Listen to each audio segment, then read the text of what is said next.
Today I'm joined by Dr. Joel Warsh. He's a board-certified pediatrician with a master's in epidemiology, and he is a much-needed voice of reason in today's polarized health debate. He's the author of Between a Shot and a Hard Place, which is a bold, data-driven book that tackles tough vaccine questions with balance, clarity, and compassion. Now, in this show, we're going to break down what the science actually says about vaccine safety, where public health messaging went wrong, and we're going to explore the research around autism, autoimmune conditions, and the alarming rise in chronic illness in kids. This is the conversation every parent deserves to hear. Let's get into it. Keeping it real with Jillian Michaels. Dr. Warsh, welcome to the show. Thanks for having me on. How are you? I'm great. You doing okay? I'm surprised that angry mobs haven't pulled you from your home. Me too. I was expecting a lot of angry mobs. Maybe some people with black coats are waiting outside. I don't know. I was worried for you, but now I'm feeling more confident. So the new book is called Between a Shot and a Hard Place, tackling difficult vaccine questions with balanced data and clarity. First question, who are you? Why did you write the book? What are your credentials? I'm an integrative pediatrician. I work in Los Angeles. I've been working with kids for over a decade. Before med school, did a master's in epidemiology and have been working since. I never really talked about vaccines, not outside the office. I mean, it's the question I was getting the most in the office, but unfortunately it was so censored that it was really scary to talk about, and I think most people just didn't and haven't in a long time. But I got so frustrated during the pandemic. I've been so frustrated for parents who have questions that don't seem to be getting answers, and that really led me through, really led me down the path to want to write a book and really want to inform people and have a discussion and a debate about vaccines. I'm not against vaccines. I think it's really important to start there. Like, I'm not against vaccines. I'm not anti-vaccine. We give vaccines in the office. I don't feel like people should be forced to do anything. I feel like we should be able to have conversations. But there are people in my office that do the regular schedule, that do a slower schedule. Some don't. And I think that's where we really need to be. And I think we need to have debate and discussion. And it just doesn't seem like we've been able to do that. And that's why I wrote the book. It's not to convince people to do anything. It's really to discuss the major issues, discuss the major concerns, and then bring vaccines out from the shadows so it's not censored anymore. There's no reason we can't talk about it. You brought up a key word, forced, which, as you've seen, I don't think I've ever in my entire history of doing this show had a stack of questions this thick. So don't worry, you're going to get everything you guys want to get out of this. But I did do a lot of homework with regard to the things that people want to know, the areas of debate in particular. The forced piece is a big deal. I want to litigate that off the top, and it wasn't in the questions. So here's my question. Okay, right? Like, I'll give you the example of Kennedy and Marty Makary removing COVID shots from the schedule for healthy kids. And everybody went crazy.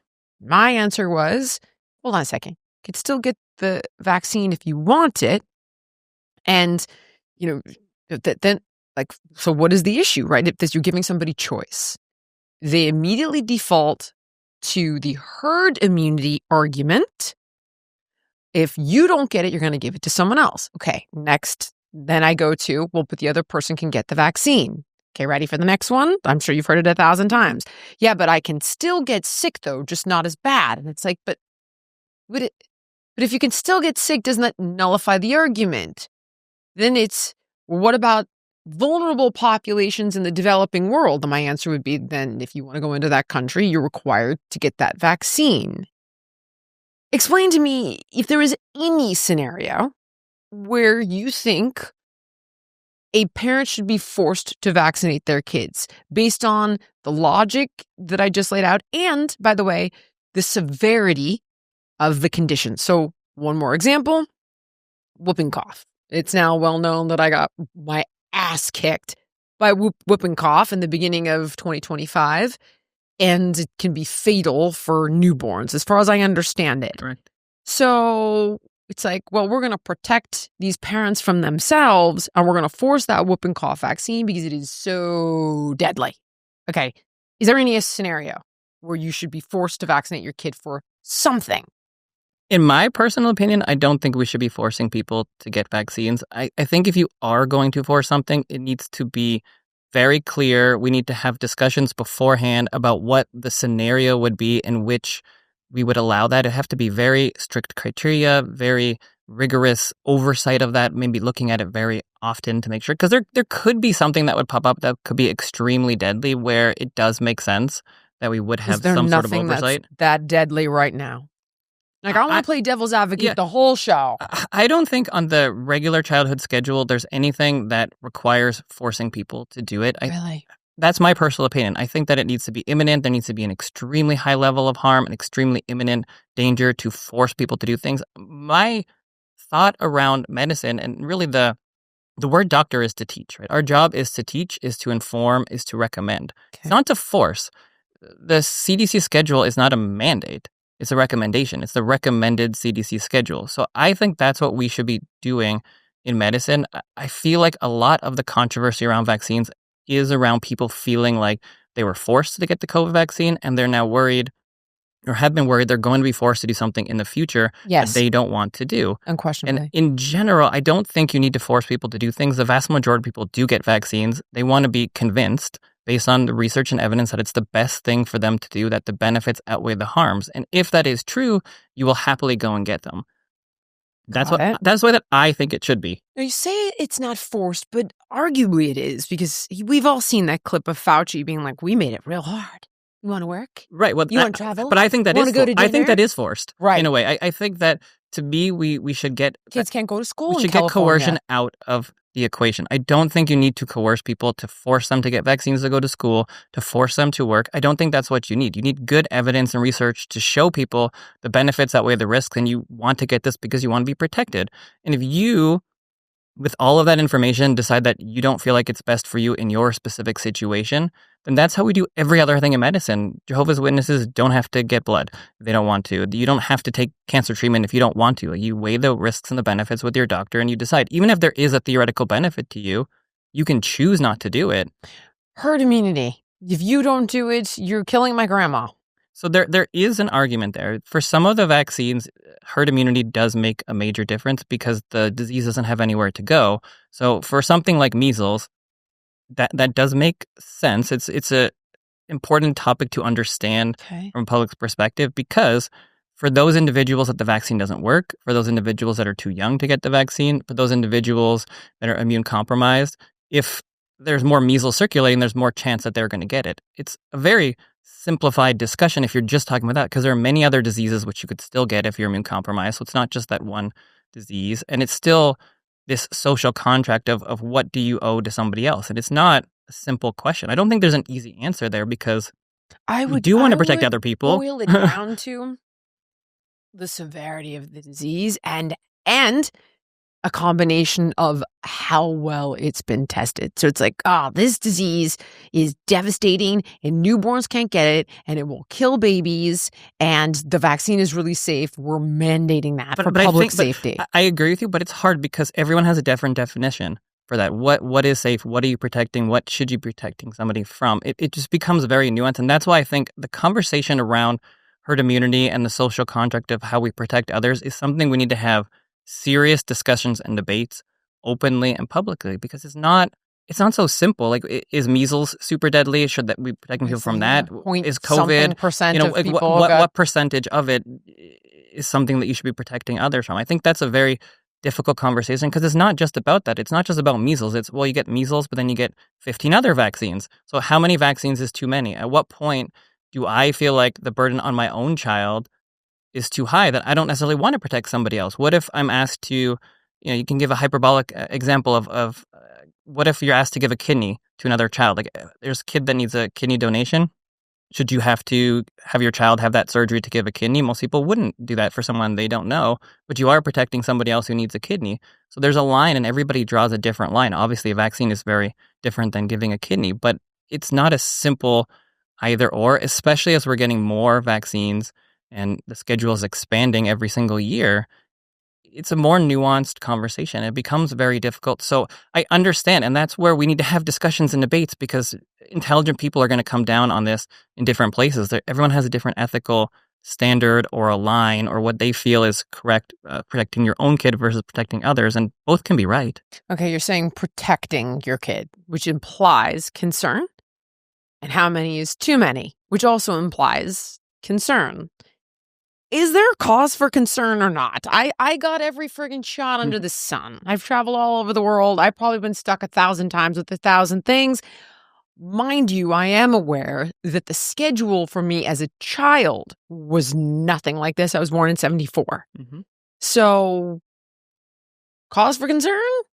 I think parents are concerned. But is there cause for concern? Totally different animal. I think there is growing cause for concern. I think that's not unreasonable. It depends who you ask. I think that's the issue. You have two different worlds with all this vaccine information. I mean, the COVID vaccine is a perfect example. You have one world of people that say it's the best thing ever, saved millions of lives, saved trillions of dollars, and then you have a whole other world of people that say it's the worst thing ever and it's killing more people, and they never seem to discuss anything in the middle, and we don't have that nuanced conversation. And I think that's true with all vaccines, where we're adding more and more. They have small risks, but they're there, and we also have a lack of understanding of the cumulative risk and a lack of understanding for long-term risks. And so I think when we're talking about risk versus benefits, you have the medical community that says, look, we know how deadly these diseases are. We know how much they protect you. You should get your vaccines. And then there are other people that say, well, wait, but what are the costs to those vaccines? Are they related to autism? Are they related to autoimmune conditions?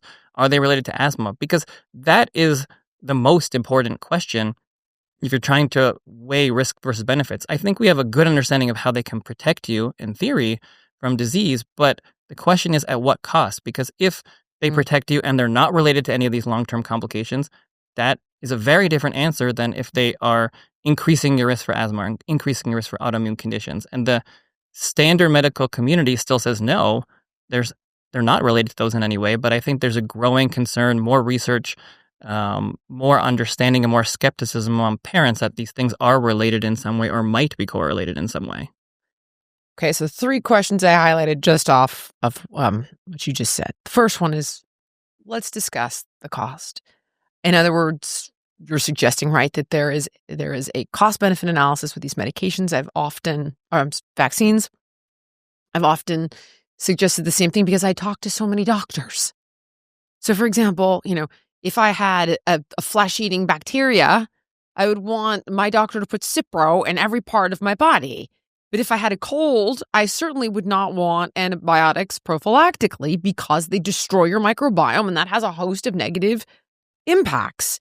So the cost-benefit analysis, flesh-eating virus, sacrifice the microbiome, keep the arm.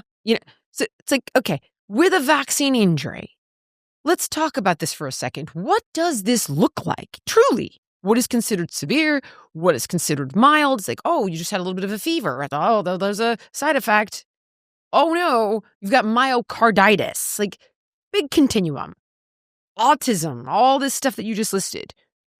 What is a vaccine injury?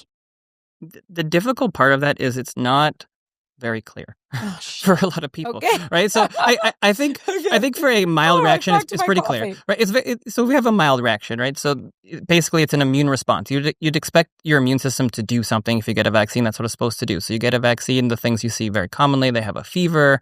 You don't feel good. Yep. Your arm hurts. You get some swelling, redness, a bump, a little bit of a rash, those kind of things. That's a common reaction. Okay. I wouldn't call that any sort of severe reaction. I mean, those things happen pretty commonly, and that just means your immune system is working and having an immune response. So that if you're doing a research trial, you're going to record it, but it's not necessarily recorded anywhere else. And most doctors see that all the time. The question is with everything else, because to call something a vaccine reaction, it's really something that a doctor calls a vaccine reaction. That's it. There's no exact definition. You go to your doctor, you think you're having a reaction, you can write it down in the chart. If it's very severe, it could be reviewed by a panel. Somebody could voluntarily submit that to the vaccine adverse reporting VAERS. So you can voluntarily report it, but there is no real other mechanism for reporting right now. So it's really just if you decide to report it. In general. And a vaccine injury can be extremely severe. It runs the gamut. It's basically what you're saying. Could be nothing. Could be a little fever. Immune system responding. Could be myocarditis. And in the short term, so you could have death. So there are some things that are listed that are known causes, but very few. But there's a short list of things like death, encephalitis, so inflammation in the brain, inflammation in the arm, seizures, and then myocarditis in the COVID vaccine is something that's obviously been talked about. All vaccines can cause this kind of injury. Some vaccines can cause this kind of They can generally all cause the serious reactions, just not that commonly. And certainly, obviously, some vaccines will cause certain reactions more or less. That is documented. The question I think that most parents have and many practitioners have is, how about all the other things? How are those related in the long term? And how do we know if they are or not related? What do you mean other things? Asthma, allergies, autoimmune conditions, autism, the big questions that are in parents' minds, because doctors work in the hospital. They work in the ICU. Yep. They've seen serious disease. They've seen people get very sick from whooping cough and die. They've seen, if they're an older doctor, maybe Haemophilus influenza cause meningitis. They've seen RSV cause breathing issues. And so they're very worried. And they're like, look, you can get this vaccine. You can protect your kid from this. Parents don't see those things. Parents see autoimmune conditions on the rise, chronic disease. They see, and so it's a different world. And I think that people have a very different frame of reference. And so there's a very big fear around some of these chronic conditions because most parents have never seen these diseases. And a lot of that does come back to vaccines. I mean, we have certainly much improved sanitation, much improved nutrition, but a lot of the vaccines have gotten rid of these diseases. So you don't really see them anymore. I want to work backwards here. Let's litigate what's truly been safety tested. So you could literally Google right now. It's like, this autism conversation has been debunked. But in my mind, I'm like, how though? Even just when I look at Hep B and you try to find long-term studies on safety, not efficacy, safety. Good luck. Like, oh, we looked at this at 5 years and we looked at this at 10 years. Like, but what did you look for autism or this or that or allergy? It's looking at efficacy as far as I can tell. And then we robustly debunked measles and autism. But have you looked at when measles, mumps, and rubella are put together? Has that been robustly tested? So Kennedy says no. The news, Google, ChatGPT say yes.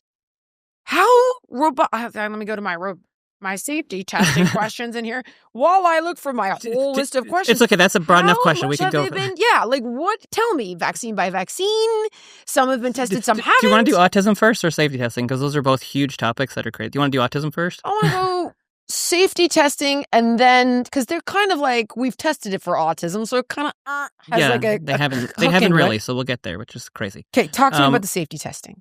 So when we hear Secretary Kennedy talking about it, the words matter. And the word placebo, I think, is the biggest controversy right now. Okay. Because if you are to say that vaccines haven't been safety tested, that would be untrue. Every vaccine has had lots of safety testing. Okay.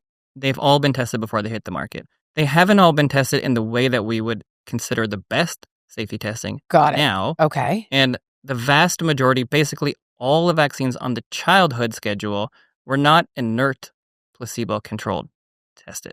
So that's the big key difference, because when he's not specific with his words, that's where he gets into trouble. Can you explain what inert placebo-controlled testing means and why it matters? Correct. So placebo, by definition, should be inert, meaning it doesn't cause anything in the body. So like salt water. Saline. Check. Understood. So yes. Oh, compared to testing against other vaccines. Exactly. So if he says it hasn't been placebo, they said, yes, it has. Look at all these studies that have been placebo-controlled. Yes, they've all been studied, every single one, for sure.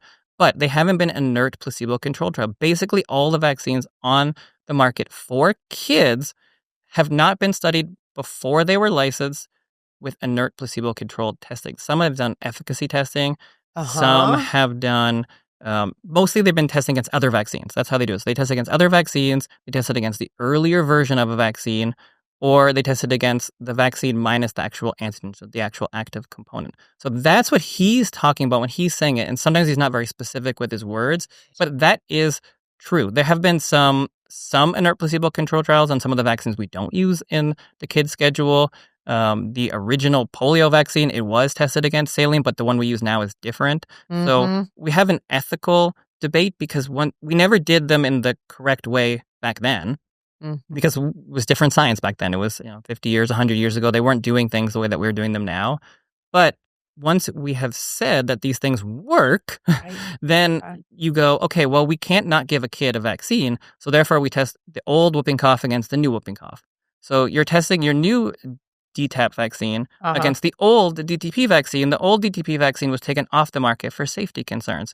But when you're studying them, you're saying, well, it's not unsafe because they have similar safety. So that's what he's talking about. It's a relative safety. So it doesn't mean that a vaccine's unsafe. It's just you're not testing it against an inert placebo or salt water.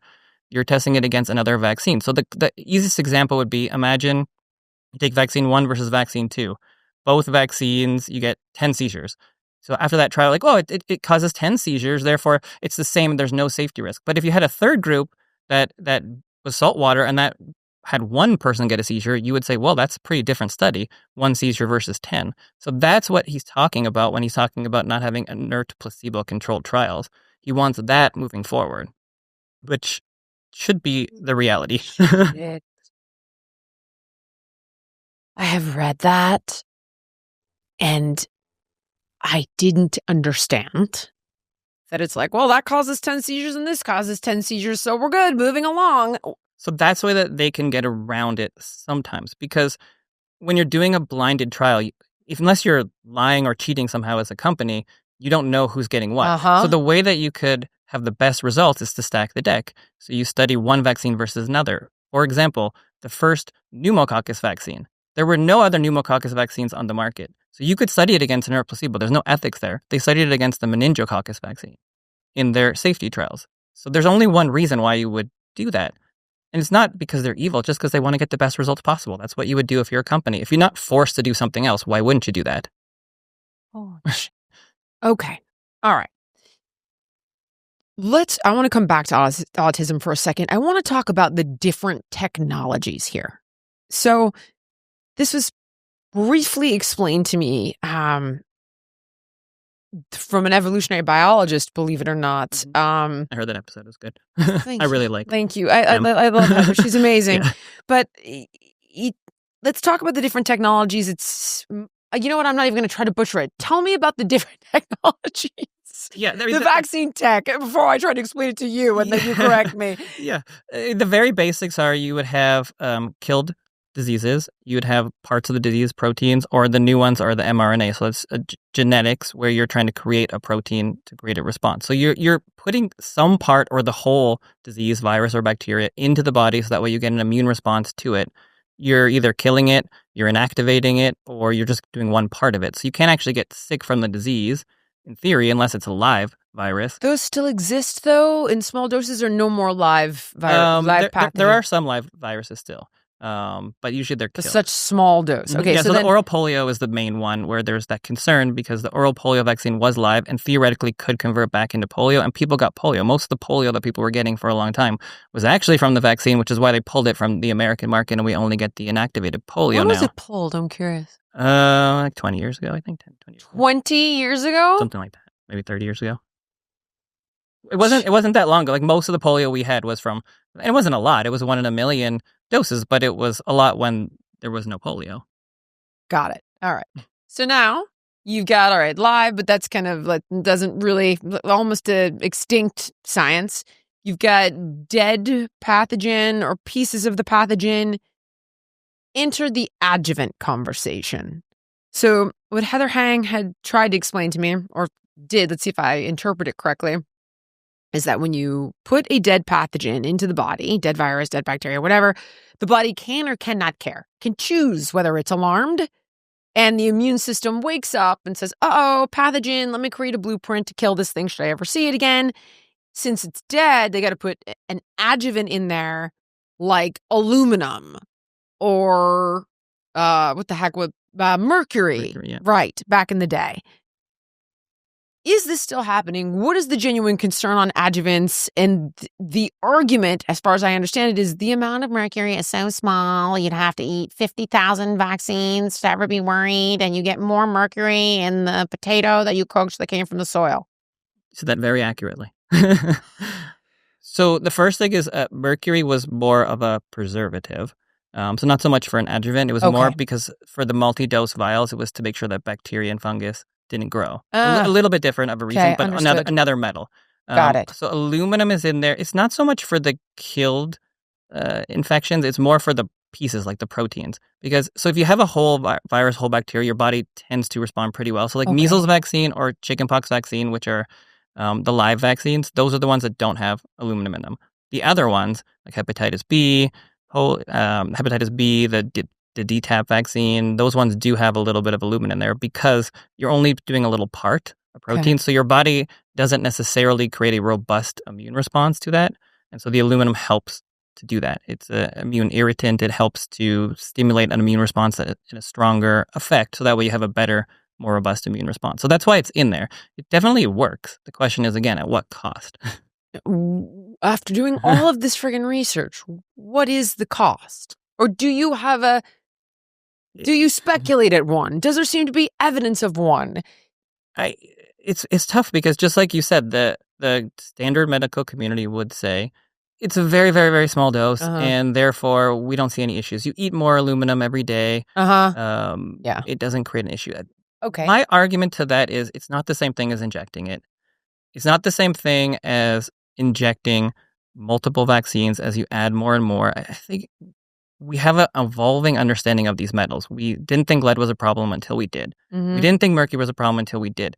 They put mercury in vaccines without even thinking about how it could be potentially an issue. And then somebody somewhere said, wait a minute, we have more mercury in vaccines than we allow in food.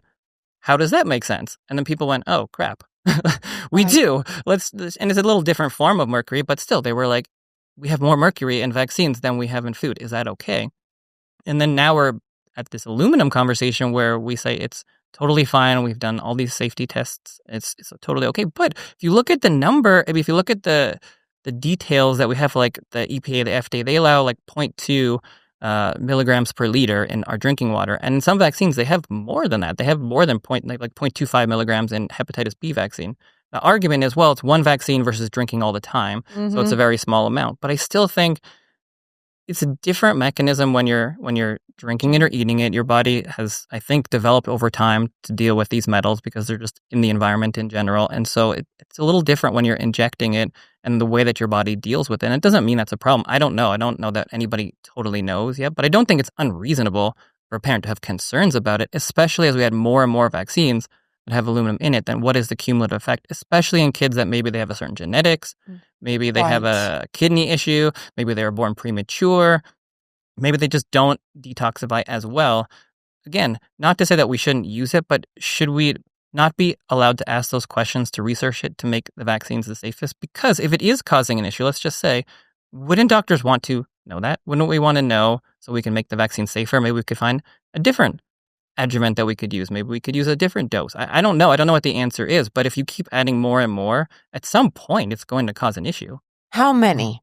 Well, that's one of those crazy questions because doctors say you could have 10,000 vaccines, you could have 100,000 vaccines. It's totally fine. We're exposed to all sorts of things when we eat an apple, so therefore our body should be able to handle all these vaccines. And that doesn't make sense to me because that's not the way that a vaccine works. Like, it's not just the antigen. There's so many other things in there. There's certainly some upper limit the amount of aluminum you could eject into your body. You've opened up another door here. Right. Okay. But what is it? And I'm not saying, and I want to be clear, I'm not saying that it is an issue. I'm saying it's reasonable to ask the question, and it's reasonable for people like Secretary Kennedy to say, look, let's study this more. And at the end of the day, if we get more research and the research continues to show that it doesn't cause an issue from unbiased individuals, that's the kind of research that would make parents more comfortable to get vaccines. Keyword being unbiased. Research Right, that is hard. not conflicted. Sure. Right. And meaning it's not funded by the people that... And that's what's so hard with the vaccine research, I find, because you have two worlds of research. You have people that are super pro-vax that get the most pro-vax studies that show everything's perfect. And then you have people that are pretty anti-vax that show all these sorts of problems. And then you get a book by somebody like Paul Offit or Peter Hotez, like major vaccine people. Like, there never is a problem with vaccines. Look at all these great studies. And then you read a book by Secretary Kennedy or Neil Miller, and it shows all these studies that show issues, and neither one of them shows the other side. And that was, again, one of the reasons why I write the book. I want you to see both things side by side, because Secretary Kennedy needs to sit in a room with Paul Offit, and they have to have a debate and discussion about these things so we can move things forward and actually get to the best place. I don't care if kids get 10,000 vaccines or 0 vaccines. I want them to be the healthiest possible, and I don't know what the answer is unless we can discuss it. It shouldn't be, our job shouldn't be to push more vaccines. It should be to make healthier kids. And if vaccines make you healthier and more vaccines make you healthier, great. But if they're causing an issue, let's figure out what those issues are, because it's not just about protecting against disease. It's also about what risks come from those vaccines. I want to throw this into the mix and see what you think. When we talk about adjuvants and metals and so on and so forth, it would seem to me, given the amount of PhDs and MDs that I've had the privilege of interviewing over the past decade, the kids are more vulnerable to these kinds of toxins because their body is developing. That you see it with even marijuana, something like marijuana. It's like, well, a child's developing brain can't really take that. It's not great for anybody, but kids are particularly more vulnerable. You talk about off-label cancer drugs that are given to kids for gender-affirming care. They'll explain that it's going to have a far more negative impact on a developing brain than the brain of an adult male who has prostate cancer. Is there an argument to be made there that a developing body cannot handle, or potentially, maybe, could not handle adjuvants as well as a fully developed body? It couldn't detox as efficiently, that it could interrupt development? That makes logical sense to me. I mean, that makes logical sense that the younger you are, the less developed your immune system is, the more that it could be impacted, the weaker your kidneys are and your liver is, so therefore you might not be able to detoxify as well. The counter argument to that, from the medical standpoint, would be, well, that's when the kids are most immature, so that's when the vaccines would have the most benefit. So that's the kind of counterbalance to that argument. But I don't think your point is unreasonable. I mean, that's what I feel is the younger you are, the more risk you would have from any sort of medication, not just a vaccine. So it comes back to discussions around risks versus benefits. Like, what are we protecting against, and what are the risks, and what are those long-term risks? Because we really don't know. Like, how do you know if you take a vaccine today, if that increases your risk for cancer 10 years from now? There's just no way to know that. That's another thing that, like, Dr. Lee and Casey Means were discussing with me on a podcast about cancer. They're like, we can't isolate this. They don't as study much it. As you, yeah, they're like, as much as you want us to give you an answer, Jillian, between the crap in the air, the crap in the water, how do you control for this? You know, it's like, you're going to remove all the water and the chemicals in the air and the chemicals in the food. Like, you can't isolate one thing. You can't, but you could still study vaccinated versus unvaccinated kids and follow them prospectively and see what kind of things you find. It's not going to isolate it to be specific to the vaccines, but the unvaccinated lifestyle, if those kids have a much lower risk of certain cancers or much lower risk of autoimmune condition, that would be really interesting to know. Okay. And you can do it. We keep saying we can't do it. I don't know why. You can have, there are plenty of people that are going to volunteer their unvaccinated kids to do that study. It's obviously going to be, there's going to be some bias there. There's no question. There's going to be people that want to volunteer. They're going to be, you can't do it blinded. So it's not the best kind of study, but you could certainly do an open label trial, follow kids for 10, 20 years. We've done it with heart disease. We've done it with other things, and just see what happens over the long run. Let's get good information, because that's the kind of research, again, that hesitant parents are going to want to see. In 15 years, if the autism rates are the same in both groups, it's going to make more people be confident to get vaccines. If they're wildly different, then that's something that we should know. We shouldn't be running away from this information because we're scared or we think people are just going to stop vaccinating. We should be trying to make the best possible, safest vaccines. We don't have the safest vaccines we're ever going to have in humanity forever. Like, we want safer vaccines in 10 years than we have from now. And we can only do that if we even have the discussion that there could be a problem. And the companies are not going to study these things. They're going to go and be like, well, let's study our products that are on the market that everybody's getting to see if they might cause a problem. They're not going to do it. Yeah. So who is studying safety? It's been done, though. That's the game, right? But nobody studied it forward. Every single trial, right? When you're talking about pre-licensure trials, they go for a couple months, maybe a year, maybe 2 years on a great study. They're not 5, 10, 15 years down the road. And so the only things that we have long-term would be these self-reporting systems or medical databases or someone who decides to do a research study. But who's studying hepatitis B versus cancer 15 years later from the vaccine? It takes 15 years to do it. You have to put those things together. You have to even think there's a problem in the first place to do that research. Got it. It just doesn't exist. Before I get to the elephant in the room, which is the mRNA tech, you said there's other stuff in there. What else is in there? In vaccines? Yeah. It's a long list. There are many things in there, but so they use formaldehyde, they use inactivators, they use buffers. Sometimes they're grown in cultures. I think one of the biggest concerns around vaccines is what they're grown in because they're using human aborted fetal tissue for some of the vaccines. That was old news, It's not old news. So that's how they grow. So they're not aborting new babies. They're using old tissue they've used for babies from a long time ago, but they do grow them in culture because you have to grow the viruses in something. So they use those cells. So that's where there are certain concerns. For some people, all religions really say it's not an ethical concern, but certain people still might have ethical concerns. Even some individuals who are vegans, some products use pork, the porcine, for their gelatin. So there are reasons that certain specific individuals might have concerns around some of the ingredients in vaccines. I don't think it's formaldehyde isn't even an ethical conversation, as in like, if I'm vegan, I don't want the pork. Like, formaldehyde's not good, correct? It's not good, but they say it's at the doses, at the amount. I know, that the is still dose in game. there. I got you. Okay, yeah. It's very, very small. It was used to inactivate, which you do want the disease to be inactivated, so that's a good thing. You don't want to get the disease. So they're using it to inactivate it, and then they're filtering it out. But there's trace amounts in there.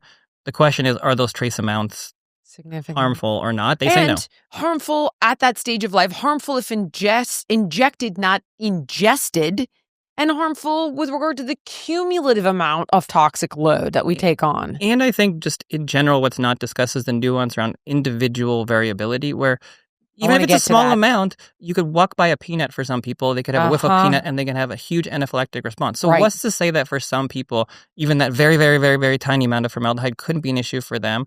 And if you add more and more vaccines, you increase that compounding risk, where a 1 in a million chance becomes a 1 in 100,000 risk becomes a 1 in 10,000 risk because you get 20 vaccines in the first year, 30 vaccines. You're getting all these vaccines over time. You're increasing. We just added RSV vaccine, COVID vaccines, flu vaccines every year. Let's discuss that very quickly.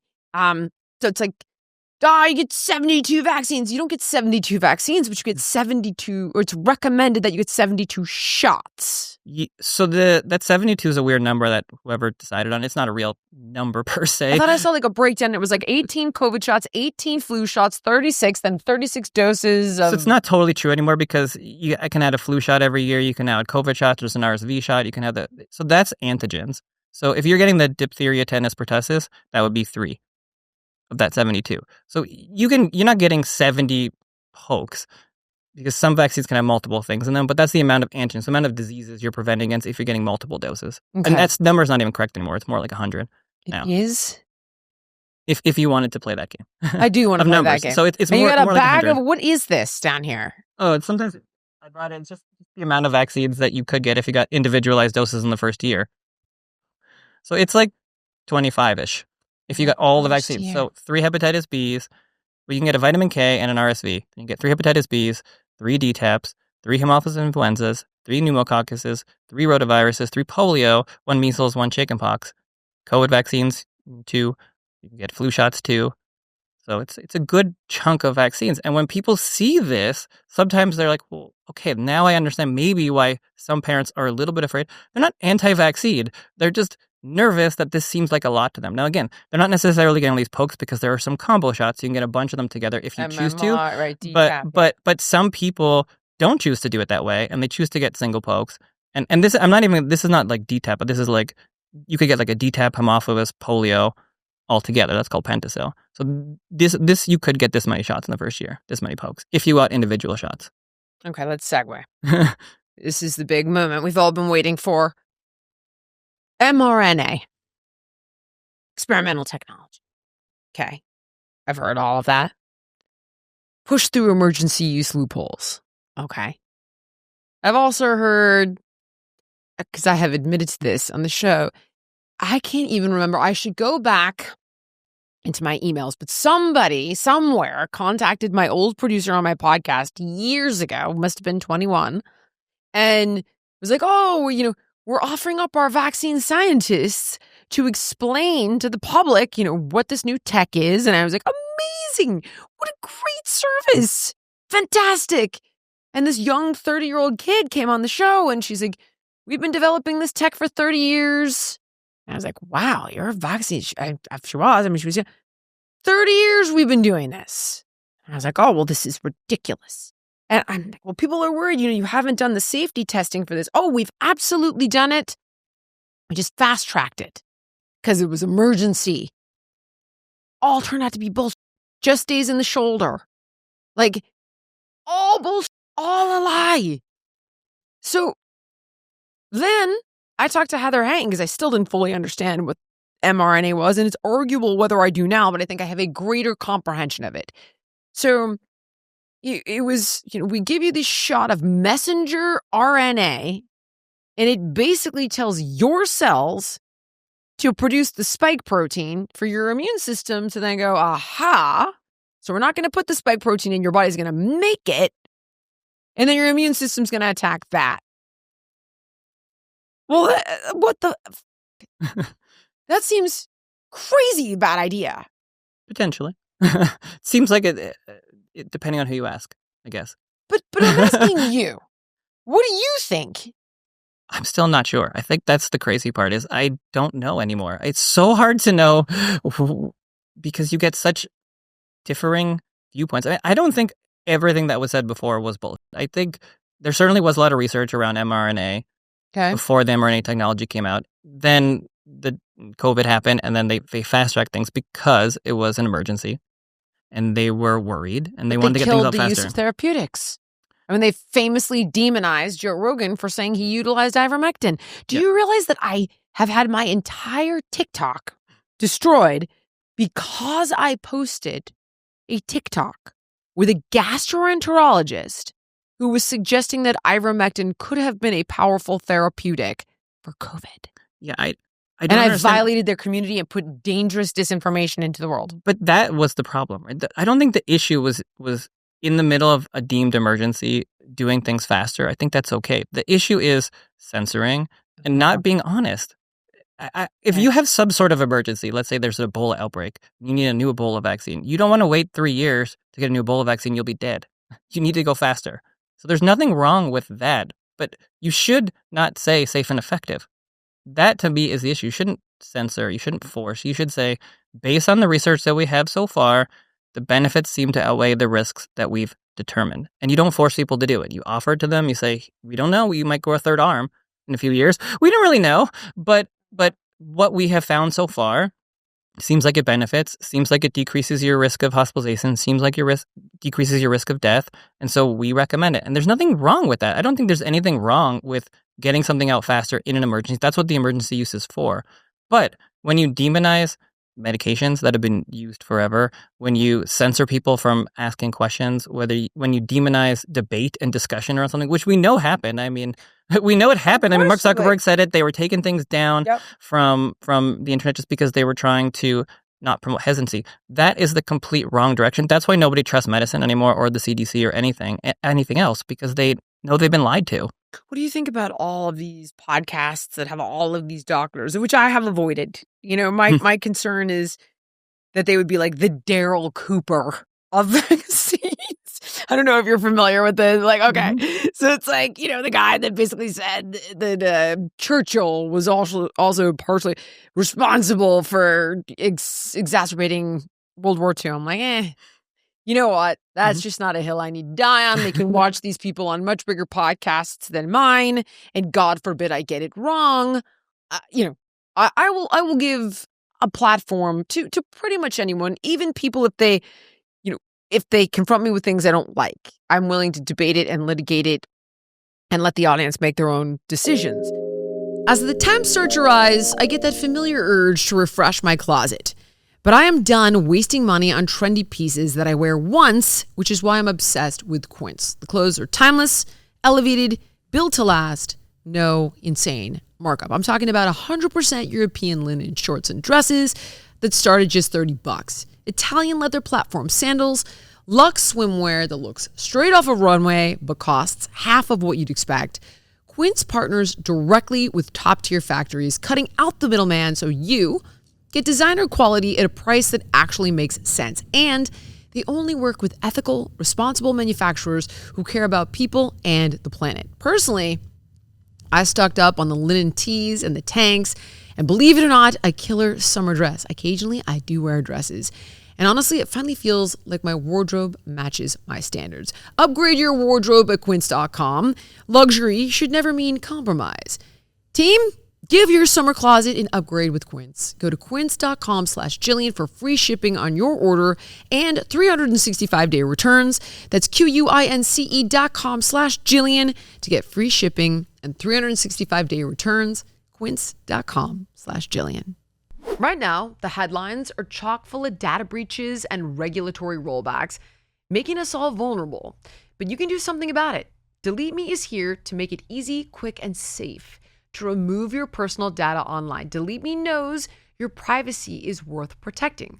Sign up and provide Delete Me with exactly what information you want deleted, and their experts take it from there. Delete Me isn't just a one-time service. Delete Me is always working for you, constantly monitoring and removing the personal information you do not want on the internet. For me, I feel so much more secure knowing that my personal info has been wiped from the web, simply because I don't get all the robocalls. I worry far less about identity theft and so much more. So take control of your data and keep your private life private by signing up for Delete Me. Now, at a special discount for our listeners, today get 20% off your Delete Me plan by texting Jillian to 64000. The only way to get 20% off is to text Jillian to 64,000. That's Jillian to 64000. Message and data rates may apply. Has this summer been a bit of a grind? Are you sleeping less? Are you more stressed than ever? Non-stop everything? I speak for myself when I say that. And behind the highlight reels, I think that not just me, but pretty much all high-functioning people are quietly burning out. Low energy, fragile mood, decrease in libido. This is why I like Function Health, because it's the one platform that gives you access to real data. 160 plus biomarkers, plus full body MRIs and CT scans, hormones, inflammation, heart, liver, stress, all tracked over time in one place. And you're going to see what most people never do, like how your cortisol impacts your metabolism and your immunity, or how your testosterone and DHEA, your vitamin D, magnesium levels affect your mood, your energy, your skin, your sex drive. Even your breakouts are not just skin deep. And Function shows you the internal causes. This is why top health experts like Mark Hyman and Andrew Huberman, Jeremy London, they all back Function, because it's a near 360-degree view of your health finally in your hands. So learn more and join using my link. The first 1,000 people get a $100 credit toward their membership. Just visit www.functionhealth.com/Jillian or use the gift code Jillian at sign up to own your health. Active Skin Repair utilizes a molecule called hypochlorous acid. Now, when you apply it to the skin, the molecule works by mimicking the natural immune response to cleanse, soothe irritation, reduce inflammation, and support healing. Active Skin Repair can be used to treat a wide range of skin issues, including cuts, scrapes, burns, sunburns, diaper rashes, and other types of skin damage. And it's also safe and non-toxic, making it suitable for use on all skin types, all parts of the body, and you can even use it on rosacea, eczema, and acne-prone skin. With over 500,000 happy customers, thousands of 5-star reviews, and ingredients so safe and clean they can be used by the youngest member of the family to the oldest, you now have one simple solution for all of your family's skin health needs. So visit ActiveSkinRepair.com to learn more about Active Skin Repair and to get 20% off your order. Use the code Jillian. Again, that's ActiveSkinRepair.com and the code is Jillian. But when it comes to kind of life or death stuff, I'm like, yeah, like anti-Semitism. No, I don't think so. Or anyway, or getting vaccines wrong. But there's no question that we've seen these monster platforms feature doctors or scientists that are now saying, like, so many people died from the COVID vaccine, and here's the research, and so many young boys got myocarditis, and da. How do you know which one's right? That's what's so difficult. But how do I know? How do we know? That's what's so complicated right now, because they're not talking to each other. You have all these individuals who are saying these things, and you have the mainstream medicine Do you not have willing to engage cases them. of myocarditis, though? Myocarditis we know pretty well. I mean, we know that it causes myocarditis. We know the rate is somewhere between 5,000, depends on which study, but somewhere between 5,000 and 100,000 1 in 5,000 to 1 in 100,000. Okay, and they still say that it happens more in the disease than happens from the vaccine. So we know that. But that's not what I think most people are concerned about. I think that was what they were originally concerned about. I think people are concerned that it's killing people. Gosh, I would say both. Both. I mean, lots of things. But I would say both. fertility is another concern. There are many things that 100%. Individuals have brought up noticeable issues after that vaccine, and they were told they were crazy. The mainstream, I mean, I've seen this many times. The mainstream research, the literature reviews still say it doesn't affect fertility, but I know several people that said it affected their menstrual cycle. Yep, me too. Me too. Put them into menopause, those kinds of things. Yep. So I know that it did to people that I know. And that doesn't mean that it necessarily did overall, but it just anecdotally, I can just see what I see. So that's what makes it really difficult, because you read the published research and then you see something different, and you hear some of these really intelligent individuals going on shows and talking about this study or that study, and it doesn't jive with the rest of the research. So you don't really know who to listen to, and it makes it really difficult because the mainstream medicine, mainstream science isn't really engaging with a lot of this stuff. They just shut it down and call you an anti-vaxxer and call it crazy, and they won't have debates and discussion. And that's what I think needs to happen. I think if you are going to have somebody come out and say this, you need somebody equally as smart from people don't want to. They don't want to, but they have difficult. to. They have to. It is exceptionally difficult. What I have had to do on the show is have a guest, and then another guest, and then a guest, and then another guest. So it's like you can have somebody pro-Israel, but then you got to get somebody pro-Gaza later. Because you, as a host, I am not an expert in vaccine science. I am not an economist. I am not a geopolitical expert. And when you try to get people in to debate it, like Hotez didn't show up to debate Kennedy. I know. They have to. I hope they will now. Kennedy will. And he says he will. I hope he will. He will show up for it. Hotez won't. They have to. They have to now. I hope. So I was talking to Mark Hyman about this when I was on his podcast, and also I was on Del Bigtree's podcast, very different podcast. But and he said, well, that Secretary Kennedy's always offered, and they didn't do it. And I'm like, but he's secretary now. It's different. If they want him to have the entire platform and the entire media and say whatever he wants, they can stay silent. Or they can step up now that he is the one up there, and they can have debates and discussions if they're willing to do it, and they need to hold their own and show why he's wrong if they believe that he's wrong with the things that he's saying. They're like, we did the testing. He's like, show it to me. Nobody can show it to him. Right, and that's where we go back to the autism stuff, right? Well, that's where, okay, so that's my next one. So that's the top. You know what's funny is I find myself dying on hills that I never would have died on. But when you're in the middle of an interview and they're like, well, we know that it doesn't cause autism. I'm like, actually, we don't know that. We actually don't know that. It's been robustly tested. No, it hasn't. Has not. So let's look at like the insane rise in autism, the insane rise in autoimmune conditions. Lay that out for me. When did this start? Kennedy says it's somewhere in the 80s. They can track it back to. It was exponential. And has it or has it not been debunked? So statistically first, so if you go back, it was maybe 100,000, maybe 1 in 10,000, then around 2000, about 1 in 150 to 1 in 250. And now it's about 1 in 31.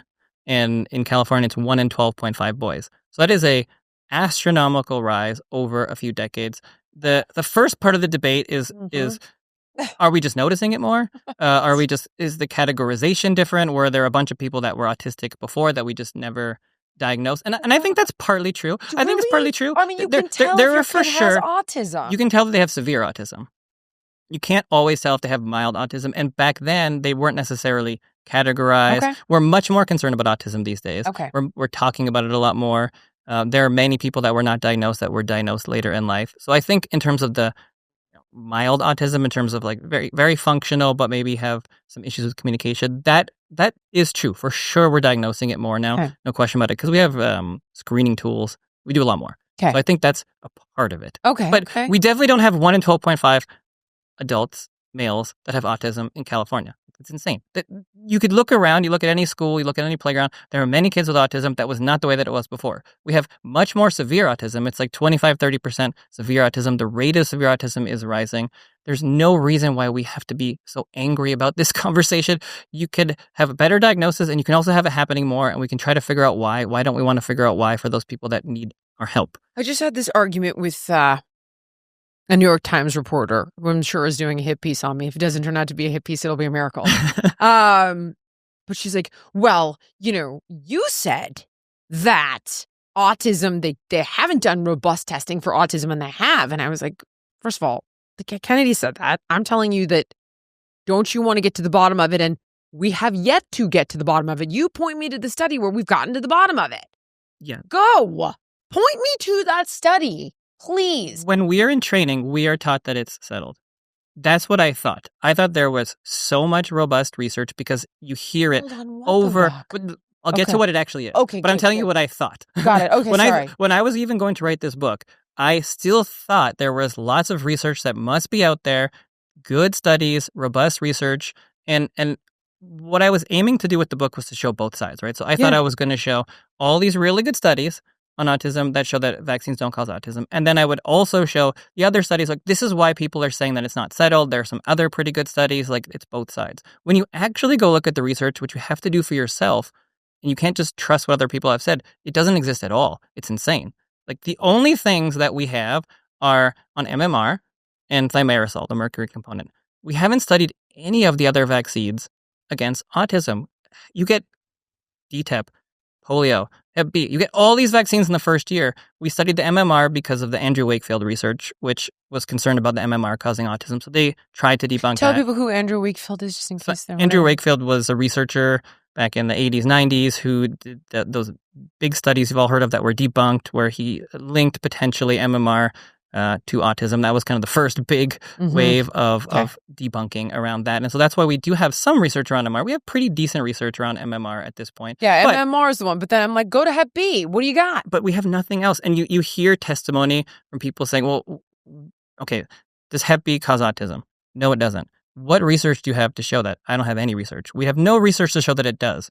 Therefore, it doesn't. It doesn't. So it's a circular thinking, and that's what's going on. And I did not think that was going to be the case, and I don't think most doctors know that. We're just told it's been debunked, it's settled, and it couldn't be farther from the truth, because if you want to do an epidemiological study, or you want to do something where you're saying this has been debunked, you need really good research. You need prospective trials. You need vaccinated versus unvaccinated. You at least need some good epidemiological data retrospectively, and we don't even have that. We don't have big studies that look at big databases, which you could do in a few hours. You can say, look at the vaccinated kids, look at the unvaccinated kids, look at the partially vaccinated kids. What are the rates of autism? You don't even have that. That would be front page news if it showed that it doesn't cause autism, but we don't have that. You look at even Paul Offit's book where he talks about vaccines don't cause autism, and it's separated by MMR and thimerosal, and that's the list of the studies, and there isn't anything else. If it existed, it would be there. So the reason why it's been debunked is because nothing proves that vaccine causes autism. So we can't say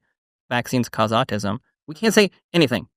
Right. We can't say anything. And it's so insane. Everyone I've talked to said, we don't know We yet. just don't know. We have to do that research. We should do that research. It may be true that vaccines have nothing to do with autism, but would you give all these vaccines in the first year, how can you categorically say they have nothing to do with it? Maybe they have something to do with it in a certain subset. Maybe they increase your risk in a susceptible child. Maybe they have absolutely nothing to do with it. But you cannot say it's been debunked. It's insane. I've never been more shocked in my life. And it puts me in the villain place, because now I'm a doctor saying that it's not been debunked, but it just is what it is. But it just hasn't. And I don't know why we would say that. Wouldn't we want to know if vaccines do have something to do with autism? Don't we want to know that? That doesn't mean we're going to stop vaccinating. We figure out why. We change up the schedule. We do something different. We figure out what ingredient in there might be related to it. And we change it and we make it better, just like we've done with other things. It's not anti-science to be concerned. And there's so many parents that have the exact same story. So many parents say the same thing. And these are not, they're called anti-vaxxers. This is a parent who took their kid to get a vaccine. They took their kid to get a vaccine. Yeah. They so trusted in science. And then their experience was they got a vaccine, their kid changed that day. It could be true, could be not true, but that is good, valuable information that you take all of those parents, you look into it, you figure out what happened and if it's related to vaccines or not. And if it is, you stop gaslighting them and you start to figure out what is actually going on. I have heard that a lot, by the way. You know who actually is like far left and has said something similar is De Niro. He's like, well, it's something, I've seen it, or whatever. Well, a lot of people had experience with their own kids or their kids' friends. And when you see it yourself, when you see a kid developing what you consider normally for a year or 2 years, and then they get a vaccine that day and something changes, you're naturally going to say, maybe it was the vaccine. Maybe it wasn't. Maybe you had a heart attack that day and had nothing to do with the vaccine. But if a whole bunch of people have heart attacks the same afternoon as getting a vaccine, you should certainly look into it. Heart attack? Well, I'm just saying, like, if... Oh, if, I see. I'm saying, like, if... yes, I understand. Again, following you. Just because somebody has a heart attack, you have to do that vaccine. Doesn't mean the vaccine caused it. But if millions of people get a heart attack the same day they get a vaccine, shouldn't you say, hey, maybe the vaccine's causing heart attacks today? Is it even possible, though, if I was to argue that it's the vaccine and I saw a change immediately, could a change occur immediately? It could if it was completely unrelated. So just imagine, let's just say that every kid's going to, if it has nothing to do with it, if you're going to notice autism the first time, at some point you're going to notice it and you're getting a whole bunch of vaccines. So some people are going to notice it right after. Got it. So just same thing as like with a heart attack, right? People die of heart attacks. Mm-hmm. So just take a 50-year-old. Some 50-year-olds are going to die of heart attacks. If you're getting a vaccine every 2 months, some people are going to die on the same day as they get a vaccine. It has nothing to do with it. If they didn't get a vaccine that morning, they would have still died that afternoon. Right. So you might blame it on the vaccine, but it might have nothing to do with it. That's causation versus correlation when they're talking about those two things. Of course. But if a lot of people are having heart attacks the same day as they die, that's a good study to do. Right. So we should not just assume that when you have thousands, maybe hundreds of thousands of parents saying the same story of my kid got a vaccine and something changed. That should perk up research and science to say, okay, let's listen to these moms. Let's listen to these parents. Right. Let's study this to the best of our ability and not say that it's been debunked when it absolutely has not. Okay. I want to talk about the difference in various populations. So, 2 examples. Young boys are more prone to the myocarditis vaccine injury. Why? Second example, I remember watching Kennedy's confirmation hearing. And forgive me, I cannot remember the name of this damn senator, and I have referenced this several times, but she's a black woman, and she's grilling him. You saw it. Mm-hmm. Okay. Over the studies that came, I believe, out of, I think it was Poland, but at this point I don't recall. Maybe you will remember that black people have a better immune system. And so he had suggested, because arguably, I guess, young black boys were more prone to vaccine injuries, he had put forward that we explore the research because black people have a more robust immune system. So could they I think it was less. I think it was the other way, but either way. I thought it was more. I can't remember, but I think it was, it doesn't matter. Either way. Okay. That's something about like that the vaccines could be triggering them differently, and he wanted to explore it. And she basically insinuated that he was like a little bit racist, a little bit crazy. And he's like, this is solid data that we're looking at. 2021, an interview with Dr. Judy Mikovits, where you said the following, and I quote, "We should not be giving black people the same vaccine schedule that's given to whites because their immune system is better than ours." Can you please explain what you meant? There's a series of studies, I think most of them by Poland, that show that to particular antigens that blacks have a much stronger reaction. There's differences in reaction to different products by different races. So I have 17 seconds left. Let me just ask you then. So what different vaccine schedule would you say I should have received? What different vaccine schedule should I have received? I mean, the Poland article suggests that blacks need fewer antigens than... This is so dangerous. So you get the same measles vaccine. Mr. Kennedy, with all due respect, that is so dangerous. Your voice would be a voice that parents would listen to. That is so dangerous. I will be voting against your nomination because your views are dangerous to our state and to our country. I mean, do you think science is dangerous, Senator? This is published, peer-reviewed studies. I yield. What is going to make somebody having it, like my son have an injury to the COVID vaccine, but maybe not my mom? What is that? Do we know? I don't think we know, but I think it's genetic variability. I mean, we're all different. We're all exposed to different things, and there's sometimes it's luck of where the vaccine's injected, how you react to it. We're all different people. Where are the vaccines injected? I mean, it could be injected into a vein by accident. It could be in a different part of your body. Everyone's different, right? So I think Why does that matter?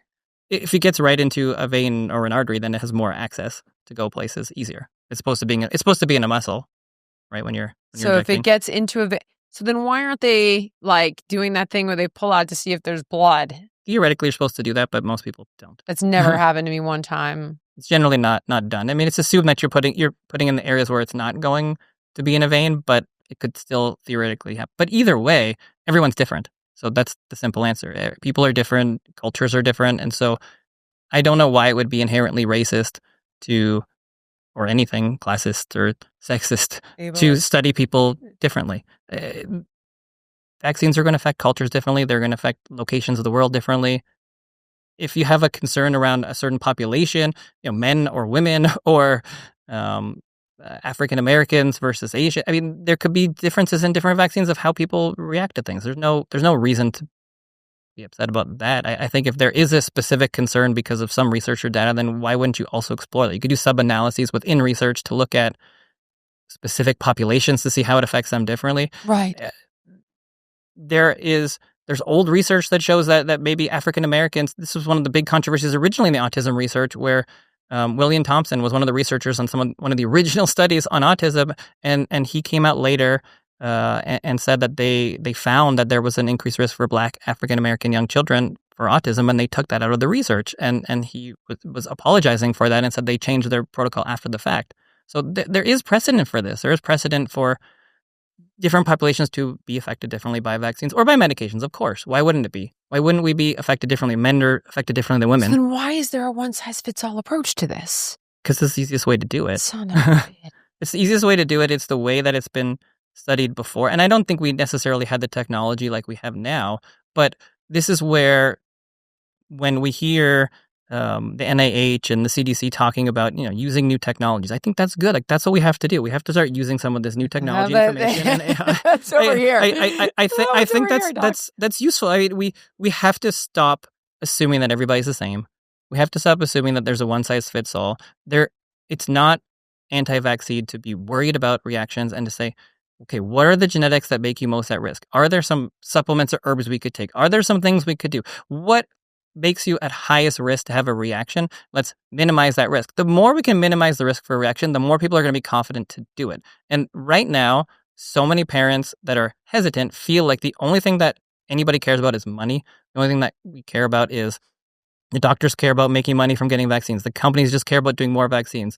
Our three-letter organizations just care about getting more vaccines, and they don't care about safety. And I think if you brought safety back in the conversation and you start to say, look, trying to bring safety back in the conversation, and they're calling him crazy, which makes people more skeptical. But this is the first time we're even hearing this conversation happening. And I think at least that part of it's very, very good. Like, we have to have a lot more of that to let parents understand that safety is part of the conversation. It's not just about pharmaceutical companies. We're pushing back. We're going to make sure that they're safest products possible. If we do that, then I think parents will be more confident to get vaccines. But I don't think that's been a part of the conversation. And anytime Secretary Kenny talks about it, he gets a lot of pushback. He needs to be very careful with his words because sometimes he's very hyperbolic on some things. And he needs to work with doctors. And I don't think he's done a great job at that yet. I think he really needs to start bringing in the doctors and start working as a team. Like McCary, Bhattacharya. Those ones he is, but they're working together. But I think the big universities, the people that are pushing back, it's obviously not easy, but it's going to be really hard to make change if he says one thing and then 3 days later the CDC says the opposite. I mean, that's really bad. It looks really bad on medicine. It's really embarrassing when you say, oh, we're taking it off the schedule, and the CDC says, no, we're not. That can't happen. They have to sit down. They have to be unified. And people already have the lowest trust in medicine they've ever had. Before the pandemic, it was 70+% of people trusted doctors and three-letter agencies. And now it's under 40%. We have the highest rate of kids that are unvaccinated, the highest rates of hesitancy, the highest rates of exemptions. People don't trust medicine anymore, and they certainly don't trust vaccines. And we're not going to get to a better place unless we start having open conversation. It has to be nuanced. And we have to work together. It's like, I'll give you an example. I've referenced this fluoride thing quite a bit recently in different interviews. Again, fluoride, not a hill I wanted to die on. Got in an argument with a friend over this because she has a thyroid condition. So I was simply asking, are you filtering your water? Because I've interviewed a couple of endocrinologists in the past that wondered if maybe, outside of all the xenoestrogens and all the things, right, if maybe it was playing a role in this explosion of Hashimoto's and Graves' disease that we're seeing with women. Thyroid conditions through the roof, just like autoimmune, just like all the things, right? Okay. So just simply like, are you filtering your water? Because there's some potential, maybe, that fluoride could be impacting the way your thyroid uses iodine, blah, blah, blah. Looked at me like I had 10 heads because it came from Kennedy. Now, I'm like, but have you done any research into it? My brother's a dentist. And he's like, oh, there's a robust amount of data. And I was like, for eating it? For drinking it? There actually isn't. There's not. And in fact, like when you go through like how much data suggests it's lowered kids' IQs and, you know, that it's disrupted thyroid function and that it's about applying it topically and that it can be toxic at a certain dose. And this is a dentist, though, who thought I had 10 heads and didn't even know where the fluoride in the water came from, which is toxic waste. I think that healthcare is really slow to change, and we assume that what we're taught is gospel, and so you kind of take it and you just parrot it and you keep discussing it. You never really look into it for yourself. And I think that's a big issue. I think we just assume that we know things, and that's what's happened. And people have just dug in their heels. And now, especially with someone like Secretary Kennedy, no matter what he says, people just kind of push back. And it's like, look, you don't have to agree on everything. Just let's figure out what we agree on. We're all trying to have healthier kids. Let's work on those things. The things we disagree on, again, we need to have debate and discussion openly. We have lots of technology now. We could do it, and we could publish the research on fluoride. We could publish new literature views on this. We can go through what do we know recently. We could do the same thing with autism and vaccines. Like we can publish for the doctors. Okay, here's what we actually know. Here's what you were told. Here's what the research shows. What do we actually know? That's actually, what do you know for sure? I mean, honestly, I was even going to ask you about efficacy because it's like, I swear to God, sorry, this is ridiculous. I've never had this happen before. But what do we actually know? Because the COVID shot doesn't even friggin' work. It's not a vaccine. So what the hell is that? What do we know? Anything? Well, the research that we have still shows that it does decrease your risk of hospitalization and death. Most of the research shows that. So I still think that, I wasn't the vast hospitalized the first time I got it without the vaccine. But the overall. It's looking at overall trends. Because of my mom, maybe. And the neighbor. And so the mainstream research still shows, it's debatable, right? It's debatable because people say different things. But if you're going with the mainstream research, what would be quoted by the CDC or the FDA or any of the organizations up until maybe now, they would say that you look at the mainstream research and it shows that it decreases hospitalization and death even more recently. Okay. So it still does. But again, that's not the question. The question is at what cost? That's the question. I don't think for most vaccines, the argument is, does it work? I think they do work to some degree. How much? Which study? Does it decrease your chance of whooping cough? Sure, it does. I think it does. I'll tell you on whooping cough, this is where I really got a nice little course correction, is that my wife didn't get it, my kids didn't get it, my business partner didn't get it, and they all can point to when they had their last DTaP, and I don't recall.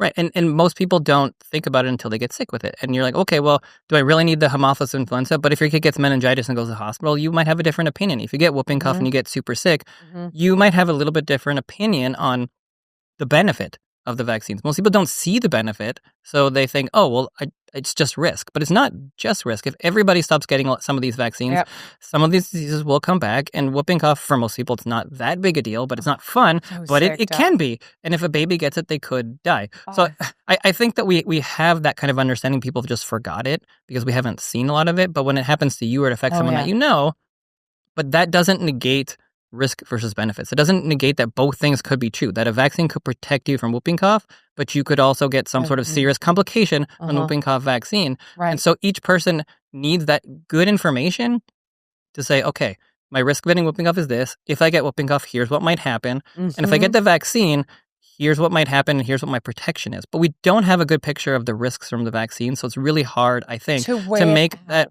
weight for yourself because for example, if there was some magical pill you could give your kids that would protect them against every disease, they would never get whooping cough, they would never get polio, they'd never get any disease in the world, and there were no side effects, everyone would run to get that. That's a perfect vaccine. That's not the way the world works. risks and benefits. So the question isn't, does the DTaP vaccine work? It's, does it work at what cost? And both sides are arguing different things. One side's arguing the costs are too high. Especially when talking about COVID, people are saying the cost is too high. It's increasing the risk of death. It's increasing risk of fertility problems. The other side's saying, no. It works really well. You're going to prevent death. You're going to prevent disease. And they don't talk to each other, and you're not weighing that risk versus benefits. The doctor side sees, we want to prevent this disease. We don't want this one kid to get measles and die. Right? We don't want kids to get measles and die. But if that vaccine is causing all sorts of other problems, then what is the risk versus benefits? And if everyone stops getting the measles vaccine, then more people get measles, more people get sick and die. So that's a risk where you have to weigh yourself and also society. And those are difficult questions. Right. So I think that's where people just don't talk to each other, because it's not that simple. It's nuance. It really is nuance. And we don't have a good understanding of the long-term side effects from these vaccines. I've said it a few times, but like that, I think that's really the key to the individuals who are frustrated around vaccines or want more robust safety, because they say, well, are these vaccines safe? Are they a good thing to do?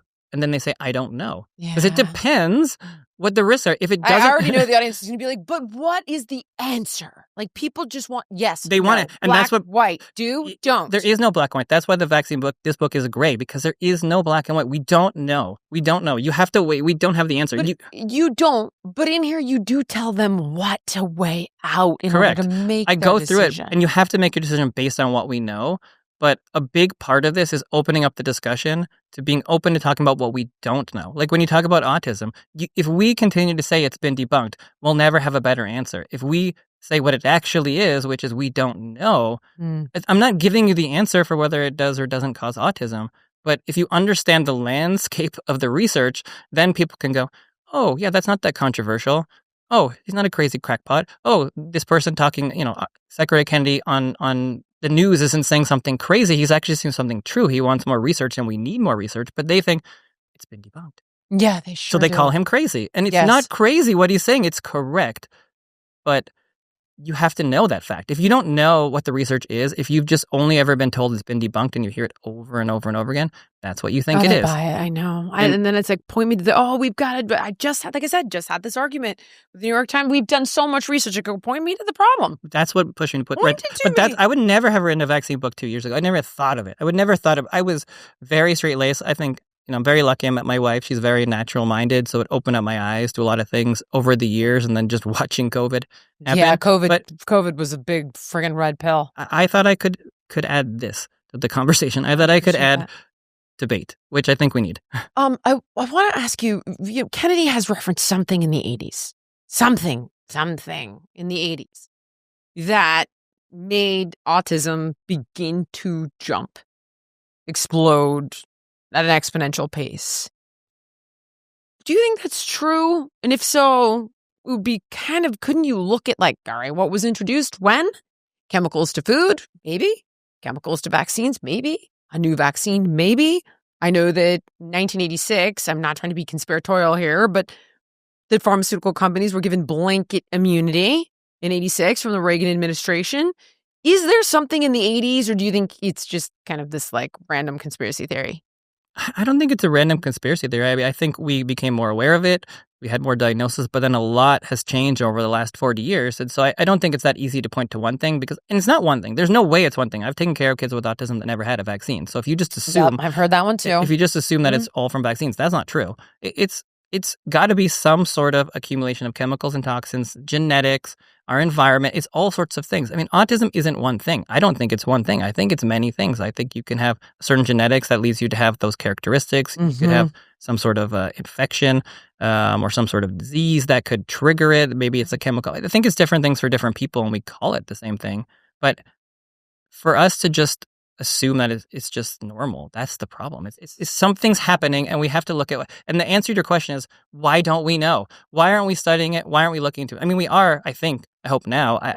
I think, again, Secretary Kennedy's going to be careful with his words. You can't say we're going to know the answer in 6 months. That's ridiculous. That was we're not going to know that. And I don't think that's Trump what... saying he's ending Russia-Ukraine day one, and then they crucify him because it's not over. And you're like, why set yourself up to fail like this? Right. And I think what he meant, what I hope what he meant is, we're going to be looking at this over the next 6 months. We're going to look at the research. We're going to have a bunch of things we can point to, and we're going to do more research from there to look into some of those things that could be the highest most likely things that could be going on. That's what I think he meant. But, if you say things like that, it discredits the rest of what you're saying, which is good. So I think that's where the nuance is really important. But it's also probably hard to have a camera on you all day and say everything exactly correct all the time. But listen, look, I think you're not wrong about that. You see a little bit of it with Trump where it's like, no, it says MS-13. And the reporter's like, no, it doesn't. Trump's like, but it does. And you're like, actually, it doesn't. It's decoding. Decode marijuana leaf M, smiley face S. It's just, you could tell that they like, no, but they're so almost beleaguered that they make these mistakes and don't say the exact right word. And the report has improper citations. And it's just, and that was bad too, but. I was so mad about it. I'm like, come on. Yeah. Come on. When you have all of these people waiting to tear you to pieces, bulletproof yourself. Who in the world is around this guy that shit the bed so bad on that? I'm like, I don't know. And people are reluctant to utilize common sense one way or another, right? So it sounds to me like you're saying, come off the high horse and open your mind no matter what side you're on. They're all bad. You've seen this in Maha, which is so disappointing. And, Maha, it's like, there's so much drama and there's so much infighting, which is a real bummer. It's like you get the food-based people that want to clean up, ag and food. And then you've got the vax people that just want vaccines, with them, all vaccines must be gone.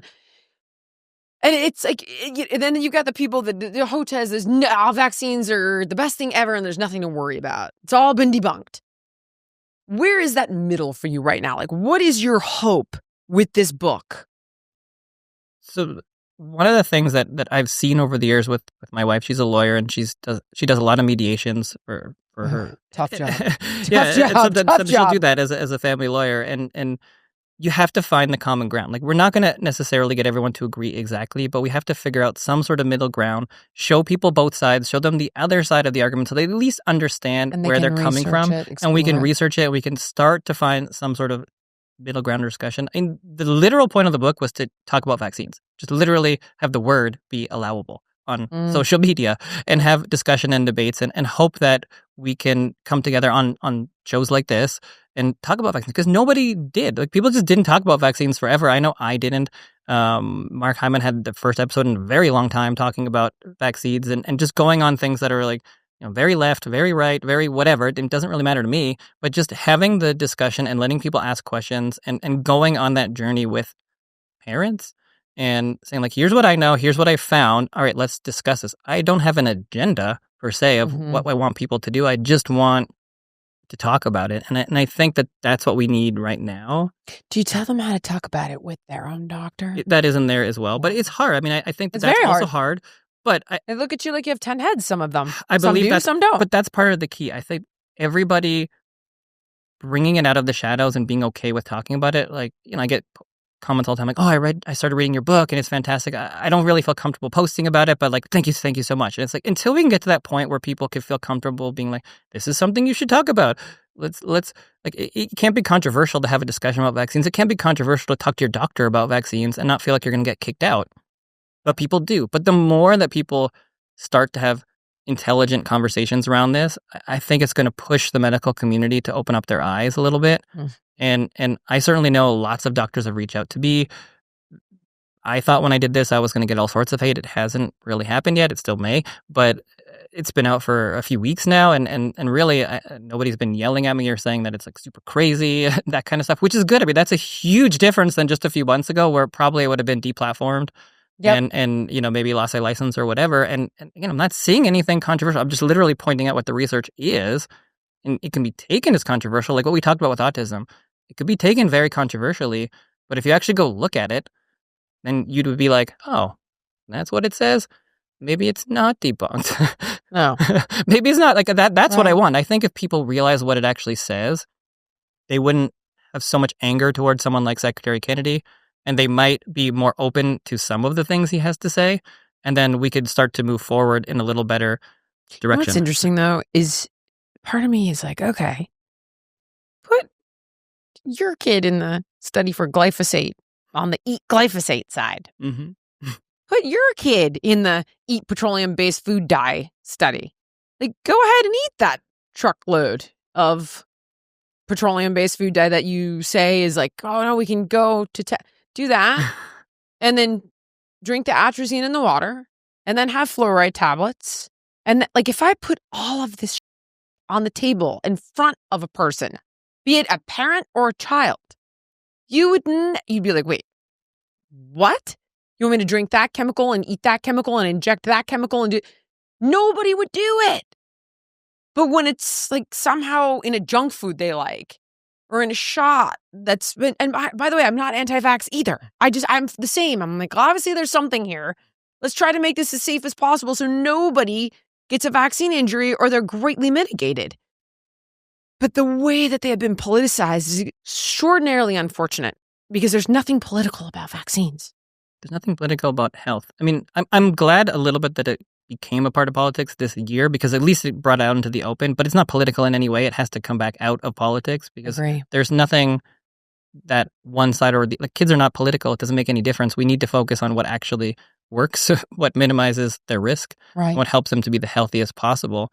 But we also have to have a little common sense and say, like, if I'm not going to drink that or dump a tub of it in my food, then maybe it's not the best for me. I defy you to and I do hear that. some of the other side's Crazy. arguments. Like sometimes they'll say, well, just because you don't use this doesn't mean the other thing that's more natural is better. That might also be true. The other thing that we think is better might actually be worse. But we have to start somewhere. We have to start with, here are the things that have some maybe logical consequences, or maybe we don't want to be drinking a whole tub of glyphosate. So I'll take beetroot powder over red, number 3. Right, let's try to find the more natural things, and let's see if we can find maybe some middle ground or maybe some things that are healthier. And if you disagree, then okay, let's talk about it. Let's see why you think something isn't healthier. But it's not scare tactics to talk about. I don't know why it's so much about this. Like, oh, we're trying to scare people. Maha's trying to scare people. No, they want people to be healthier. You just maybe don't agree with how they're going about it. Maybe you don't agree with the thing they're trying to pull, or maybe you don't think that this dye is so harmful. But at least we're trying. At least people are trying to do something. People are clearly not healthy. So exactly. we have to do something about it. Failure up till now. So it's going to go like this, and maybe we're going to pull out a dye and we're going to put in a new dye that's worse. That might happen too, but let's move towards more health. And maybe instead of just, crapping upon all the people who are trying to do something about it, join forces, say, well, here's where you're wrong, here's where you're right. Let's do this. Here's where you hear people talk about like organic food versus not organic food, and maybe it's just all bullshit that we shouldn't even worry about organic. It's like, okay, well, let's prove that is true in some way, because we need to do something about our food. We don't want more chemicals. We want fewer chemicals. So let's figure out, how do we get more local gardens? How do we get fewer chemicals? How do we get more local produce? Like, let's get that. That's fine. I have no problem with what you're saying, but we have to do all those things. So let's not argue about it. Let's just figure out how to get healthier kids. But right now, people are just getting all these likes for hating on everybody, and it's not good. No, it's not. Doc, I appreciate you and all you're doing.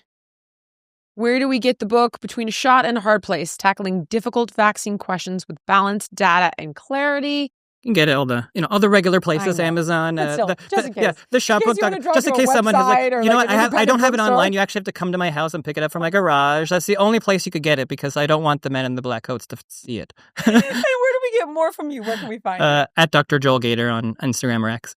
You're fantastic. Thank you so much. I really appreciate the conversation. I appreciate all you're doing. Thank you. Thank you so much for watching. If you enjoyed the podcast, please like, comment, subscribe, and share. And make sure to let me know what guests you want to see on in the future.